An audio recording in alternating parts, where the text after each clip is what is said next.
Little House in the Big Woods, Chapter 7, The Sugar Snow. For days the sun shone and the weather was warm. There was no frost on the windows in the mornings. All day the icicles fell one by one from the eaves with a soft smashing and crackling sounds in the snowbanks beneath. The trees shook their wet black branches and chunks of snow fell down. When Mary and Laura pressed their noses against the cold window pane, they could see the drip of water from the eaves and the bare branches of the trees.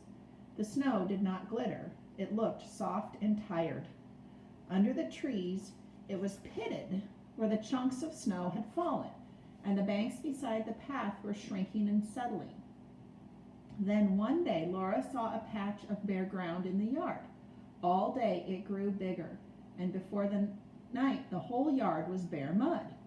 Only the icy path was left, and the snowbanks along the path and the fence beside the woodpile. "Can't I go out to play, Ma?" Laura asked, and Ma said, "May, Laura. May I go out to play?" she asked. "You may tomorrow," Ma promised. That night Laura woke up shivering.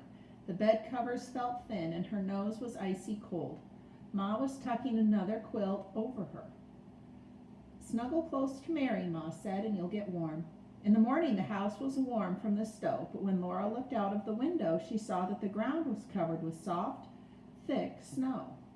All along the branches of the trees, the snow was piled like feathers, and it lay in mounds along the top of the rail fence, stood up in great white balls on top of the gateposts. Pa came in, shaking the soft snow from his shoulders and stamping from his boots. "It's sugar snow," he said. Laura put her tongue quickly to a little bit of the white snow that lay in the fold of his sleeve. It was nothing but wet on her tongue, like any other snow. She was glad that no one had seen her taste it. "Why is it sugar snow, Pa?" she asked him. But he said he didn't have time to explain now. He must hurry away. He was going to Grandpa's. Grandpa lived far away in the big woods, where the trees were closer together and larger. Laura stood at the window and watched Pa, big and swift and strong, walking away over the snow. His gun was on his shoulder, his hatchet and powder horn hung at his side, and his tall boots made great tracks in the soft snow. Laura watched him till he was out of sight in the woods. It was late before he came home that night. Ma had already lighted the lamp when he came in. Under one arm he carried a large package, and in the other hand was a big, covered wooden bucket. "Here, Caroline," he said, handling the package and bucket to Ma. Then he put the gun on its hooks over the door. "If I'd met a bear," he said, "I couldn't have shot him without dropping my load." Then he laughed. "And if I dropped that bucket and bundle, I wouldn't have had to shoot him. I could have stood up and watched him eat what's in them and lick his chops." Ma unwrapped the package, and there were 2 hard brown cakes, each as large as a milk pan. She uncovered the bucket, and it was full of dark brown syrup. "Here, Laura and Mary," Pa said, and he gave them each a little round package out of his pocket. They took off the paper wrappings, and each had a little hard brown cake with beautifully crinkled edges. "Bite it," said Pa, and his blue eyes twinkled. Each bit off one little crinkle, and it was sweet. It crumbled in their mouths. It was better even than their Christmas candy. "Maple sugar," said Pa. Supper was ready, and Laura and Mary laid the little maple sugar cakes beside their plates, while they ate the maple syrup on their bread. After supper, Pa took them on his knees as he sat before the fire and told them about his day at Grandpa's and the sugar snow. "All winter," Pa said, "Grandpa's been making wooden buckets and little troughs. He made them of cedar and white ash, for those woods won't give a bad taste to the maple syrup. To make the trough, he split out 2 little sticks as long as my hand and as big as my 2 fingers. Near one end, Grandpa cut the stick half through and split off one half. This left him a flat stick with a square piece at the end.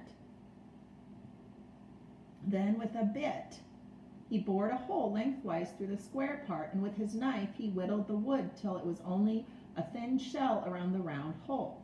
The flat part of the stick he hollowed out with his knife for the little trough. There's a picture.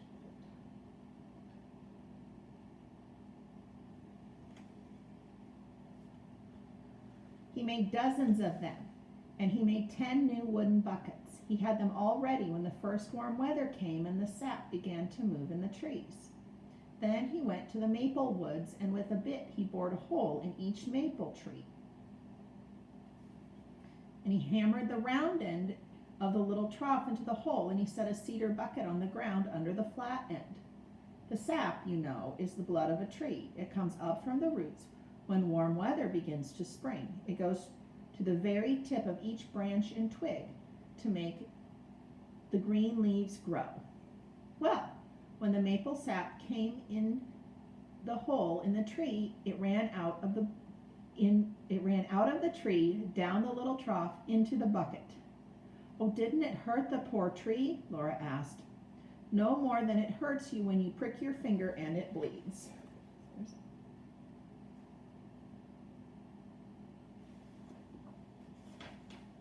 Every day, Grandpa puts on his boots and his warm coat and his fur cap, and he goes out into the snowy wood and gathers sap. With a barrel on a sled, he drives from tree to tree and empties the sap from the buckets into the barrel. Then he hauls it to a big iron kettle that hangs by a chain from cross timber between two trees. He empties the sap into the iron kettle. There's a big bonfire under the kettle where the sap boils, and Grandpa watches it carefully. The fire must be hot enough to keep the sap boiling, but not hot enough to make it boil over.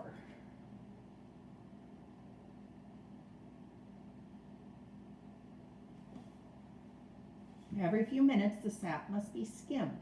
Grandpa skims it with a big, long-handled wooden ladle he made out of basswood. When the sap gets too hot, Grandpa lifts ladlefuls of it high in the air and pours it back slowly. This cools the sap a little and keeps it from boiling too fast. When the sap has boiled down just enough, he fills the buckets with the syrup. After that, he boils the sap until it grains when he cools it in a saucer. The instant the sap is graining, Grandpa jumps to the fire and rakes it all out from beneath the kettle. Then, as fast as he can, he ladles the thick syrup into the milk pans that are standing ready. In the pans, the syrup turns to cakes of hard, brown maple sugar. So that's why it's called sugar snow? Because Grandpa is making sugar? Laura asked. No, said Pa, it's called sugar snow because a snow this time of year means that men can make more sugar. You see, this little cold spell in the snow will hold back the leafing of the trees, and that's what makes a longer run of sap.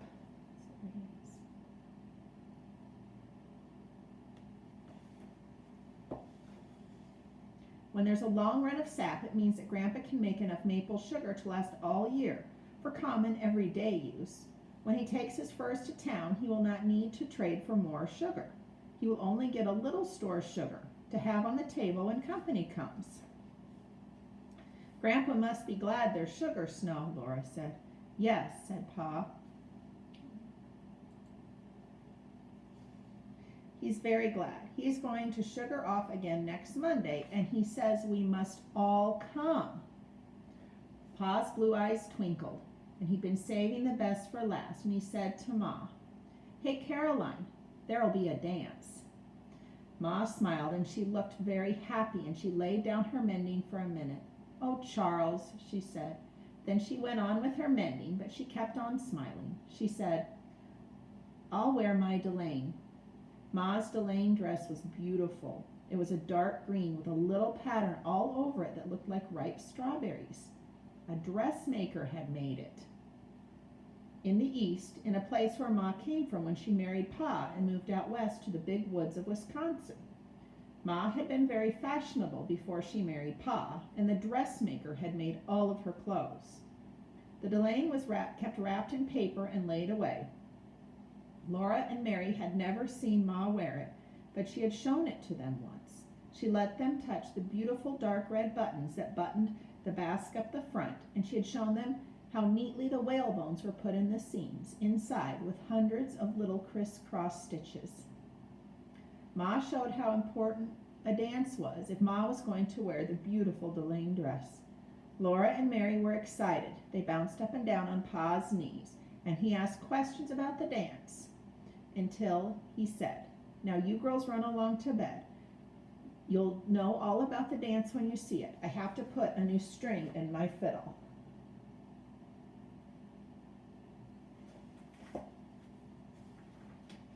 There were sticky fingers and sweet mouths to be washed. Then there were prayers to be said. By the time Laura and Mary were snug in their trundle bed, Pa and the fiddle were both singing while he kept time with his foot on the floor.